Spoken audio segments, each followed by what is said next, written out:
It's okay. You okay? Yeah, I'm fine. Are you sure? Just wiping my boogers on your microphone. This is why I don't get invited to the podcast. Oh, you are always invited. Multiple times. Todd said no. Oh. That's true, actually. I can override him sometimes, so.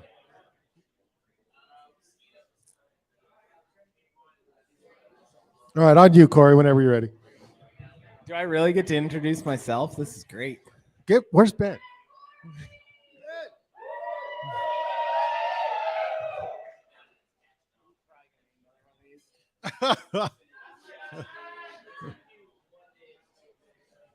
Okay, well, I guess I'll introduce myself since no one wants to introduce me. My name is And I have to introduce everybody else. Like I took it off the thingy. Brandon's gonna get mad. Don't take it off the thingy. Hey, quiet.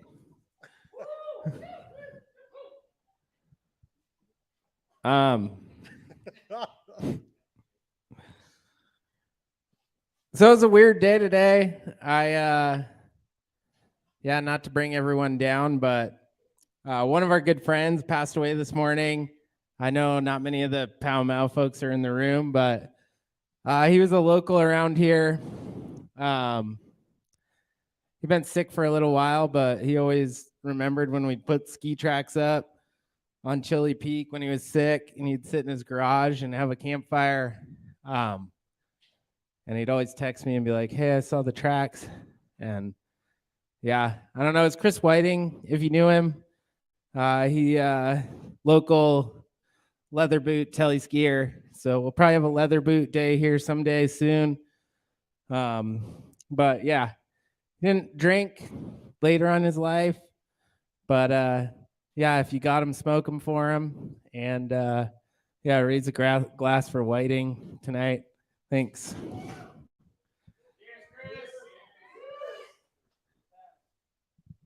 So we're going to talk about winter this year. I'm going to try not to move because Brandon will get mad. But it started with a bang on October 22nd. We had our first storm roll in. Am I in the way? Okay. It snowed a lot. I don't really know how much it snowed. Oh, and I deleted this whole thing when we got here, so we're starting from scratch. But the storms rolled in until November 9th. I don't even know how much snow we had. About 100 cms of snow on the ground. You can see Nicole here kicking cornice up at Pall Mall. But then high pressure set in until November 29th. And that's when we created most of our deep and persistent weak layer avalanche problems for the winter. So something to always remember is when we have a cold, shallow snowpack, that's when we're going to grow facets and near surface facets. And that's what happened this year. If you skied with us, you giggled a lot, and we skied Mr. Wigglesworth, as Sean would call it, who's a new dad now, too. Shout out to Sean. And June Remy. Just going to do shout outs tonight since I deleted everything. But it was great facet skiing for most of November. Yeah. And you can see some snowpack structure here on the 18th out at the ranch. But what we dealt with, whereas in Salt Lake, they dealt with deep persistent problems and depth hoar on the ground. Here in Ogden, since we were so high and dry, we ended up creating near surface facets through most of the surface of the snowpack down to 20 centimeters down from the snow surface.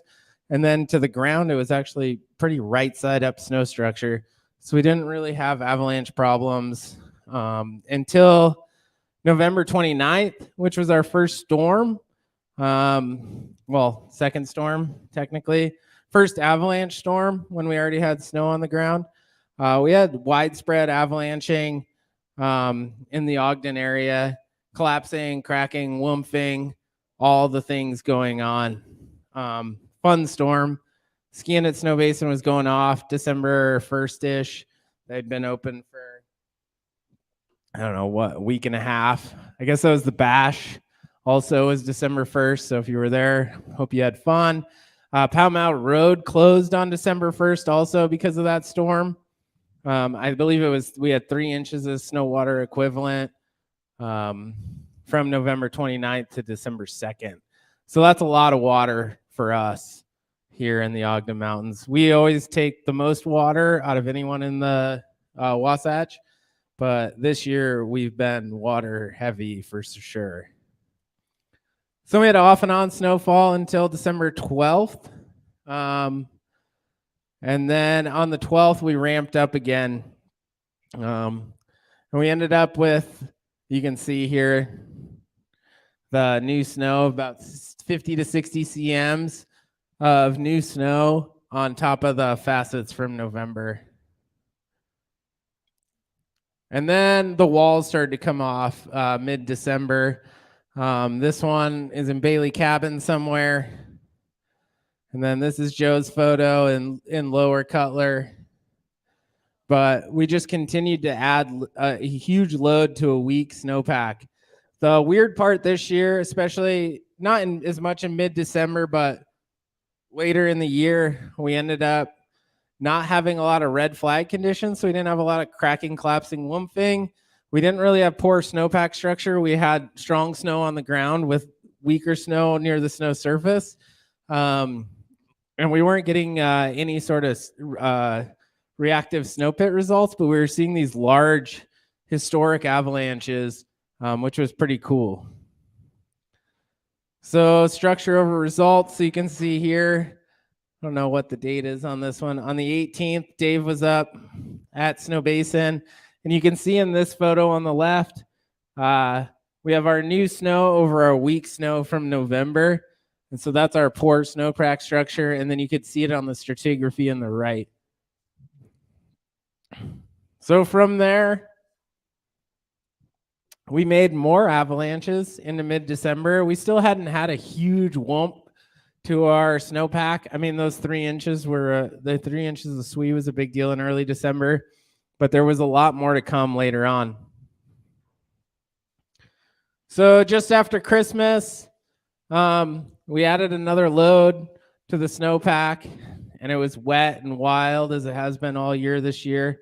So on December 28th, this is at the divide, but you can see in the picture on the right, you can see the facets with layering and then our new wet snow on top. And on that same day, we had a near miss on the Rodeo Ridge Summer Trail with some hardened backcountry skiers in the Ogden Mountains, for lack of better terms. But yeah, maybe not the ones you want to run into unless you're breaking trail. But yeah, they got caught, carried, almost fully buried just on the last roll of the summer trail there that we all know is a known avalanche path, but it fooled them that day. So like we're reversing back now to December, I don't remember when it was, 12th or something like that. So all the way through December, from the 12th until January 1st, we had 3 large, super destructive avalanches that caught, carried, partially buried, or fully buried folks with over 100 years of avalanche experience. So like we had a patroller at Snow Basin go down, ended up breaking his fibula, his tibular plateau, all sorts of other things in an avalanche. And he probably has, he'll tell you he has, 80 seasons of avalanche work. But yeah, at least 80, because he counts summer and winter. I don't know how that works, but and then these folks on rodeo, this group probably has 120 years of skiing in the backcountry between the 3 of them. So we're at like 200 years.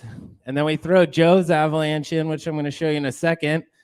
And Joe's probably got 20-ish years of backcountry skiing under his belt. So we're at like 230 years of avalanche experience and 3 close calls. So just something really weird with not a lot of red flags and not terrible snowpack structure, and no real good snow pit results, but like these large destructive avalanches catching people off guard. So yeah, Bill's party got caught here, and they're doing great now, but yeah, it definitely caught him off guard. So here's Joe's avalanche. Ben and I are walking out the door to go party, and I'm like, God, Keeler's calling me. What does he want? And of course, he's like, I triggered a massive avalanche today on Ben Lomond. I'm like, well, of course you did. I mean, it's like 5 o'clock on New Year's Eve. I'm going to party. But you can kind of see the results that Joe got here on the left. And it was pretty whiteout conditions, but the photo of the crown on the right. But yeah, this was remotely triggered from the ridge line, the shoulder skiing back down towards the Ben Lomond shoulder. And so this was what was happening before Joe called. Ben was exhausted from a day of, leisure. I don't even know what we did. Nothing. Rested. But yeah, Happy New Year's. So in Nordic Valley, it was not as reactive as Ben Lomond. The lazy boy was semi-reactive. But yeah. So anyways, Joe calls and he's like, triggered this huge avalanche. And I was like, that's really weird because we're not getting a lot of snow pit results. But yeah, it's happening. So just something to think about, that when we're unsure about the snowpack, like we always just want to defer to simpler terrain. So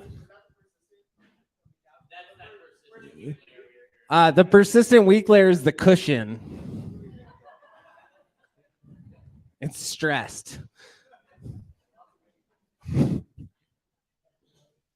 Anyways, so then we rolled into the new year, and I know there's some professionals in the room, not as many as usual, but like, how tired were we, right? I hadn't really been doing anything yet but skiing and partying. But I pretty much was living off like Maverick and crushed fruit snacks and Ruffles. But it was great. But I know we all just like kept going, and that's what it's all about. So then into the new year, we saw more avalanches in the North Fork area and Snow Basin and Powder Mountain, everywhere around. Some of them breaking to the ground, some of them being like 3-4 inches deep. But it was different than what we're used to here. Usually we can understand and forecast where we think the persistent weak layer avalanches are going to happen and where wind slabs are going to happen and where storm slabs are going to happen. But this year, like, we were just all getting caught off guard all the time. Huge avalanches at Snow Basin in this time period between New Year's and the next big storm. So some more avalanches. You can't see it in this photo. Oh, maybe you can. Right there. Thanks, Winter. So then on the 6th and the 7th, the sun finally came out. I remember this vividly. Well, not this, but that was a good day of skiing too. But I was teaching an avalanche class at Weber State, and the sun was like coming through the window, and like I had to put my sunglasses on because I couldn't see anything, because I don't think we had seen the sun in a month and a half or so. And everybody thought I was high, which I wasn't.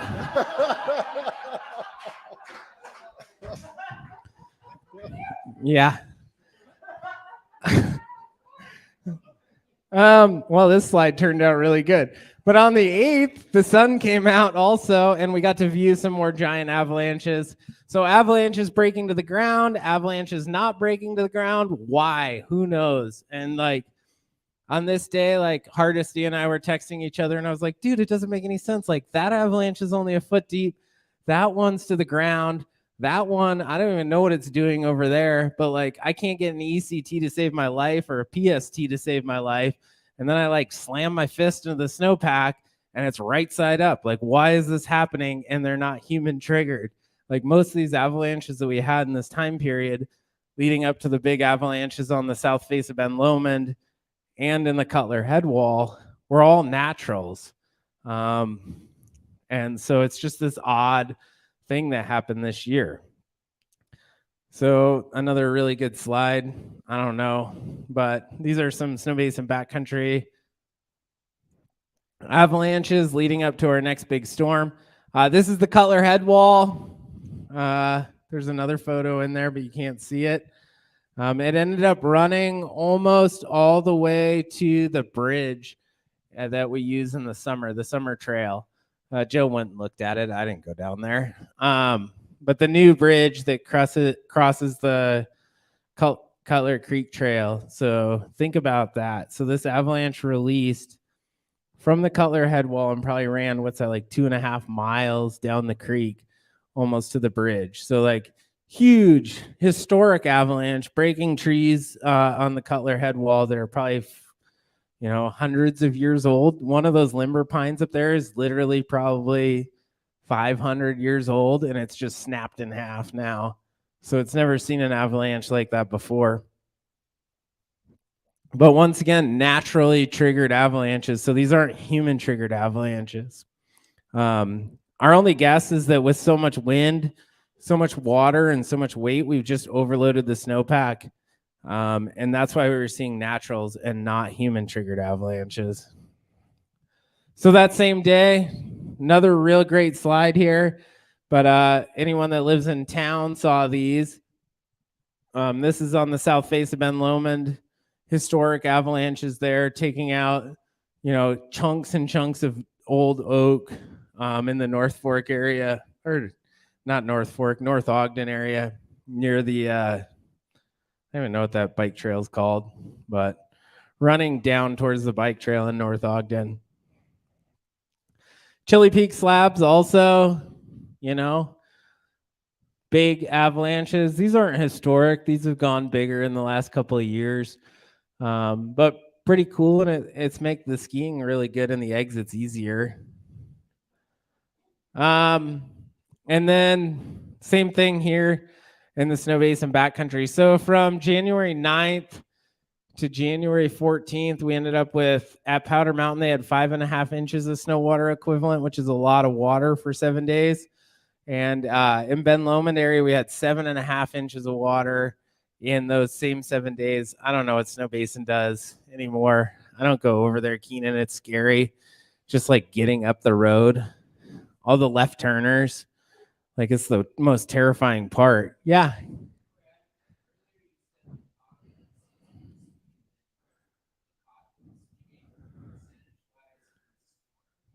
No, total. Yeah, if you would have come and saw Jim's talk, you would know that pound for pound. I'm just kidding.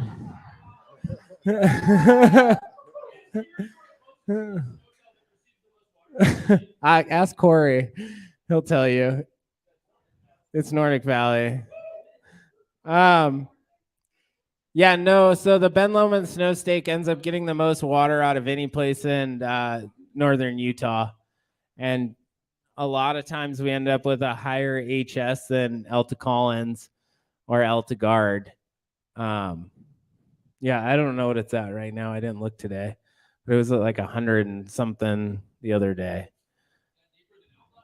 No, and nothing's deeper than Elta.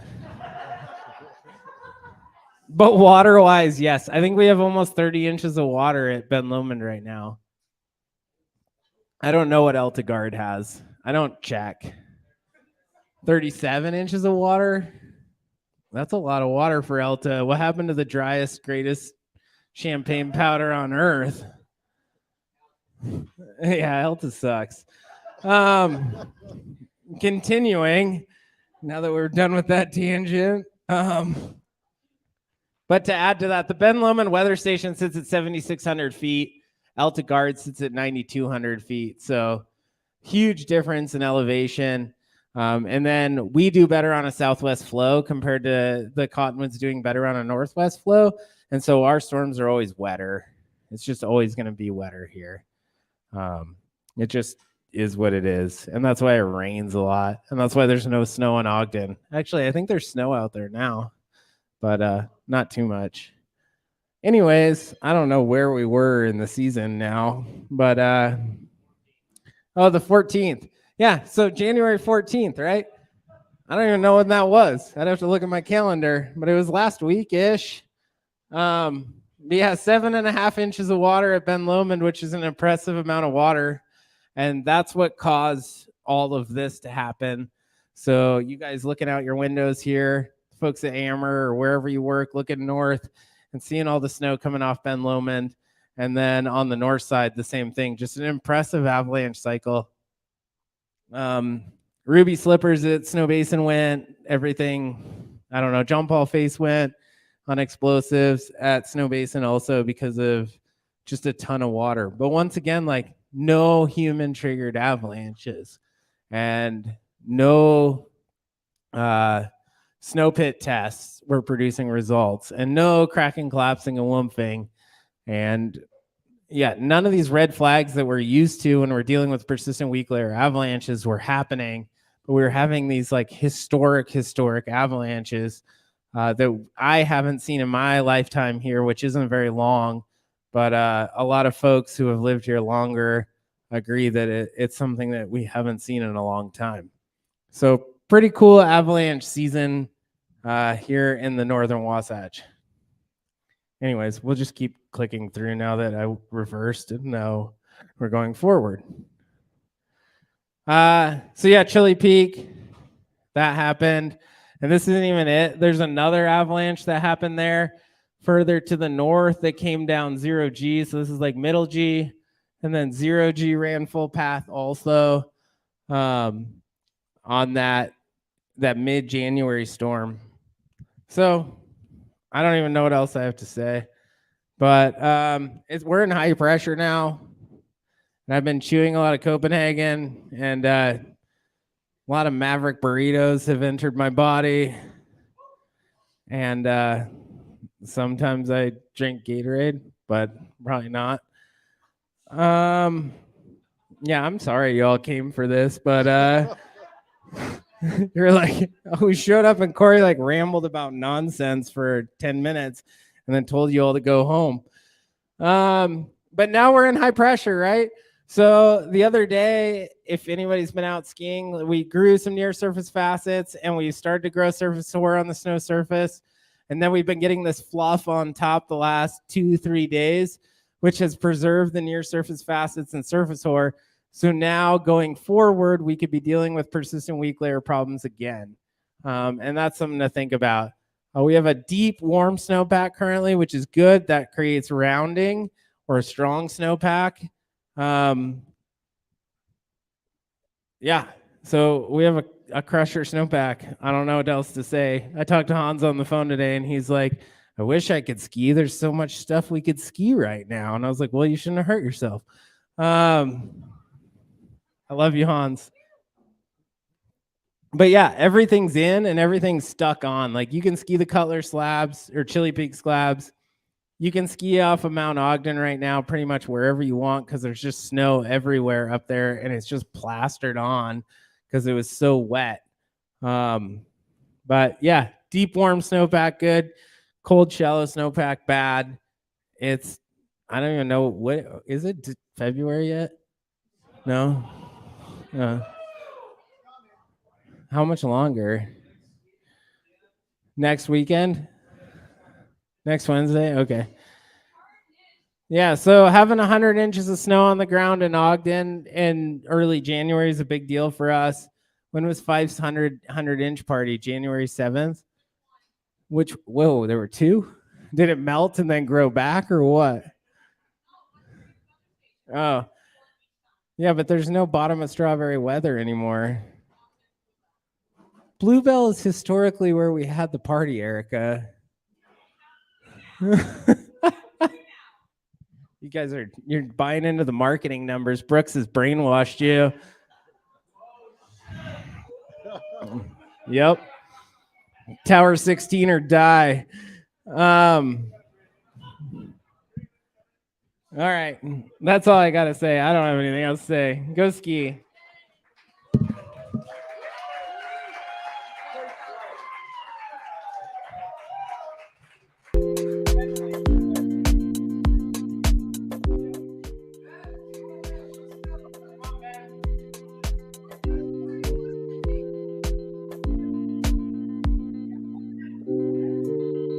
Ben's gonna answer questions.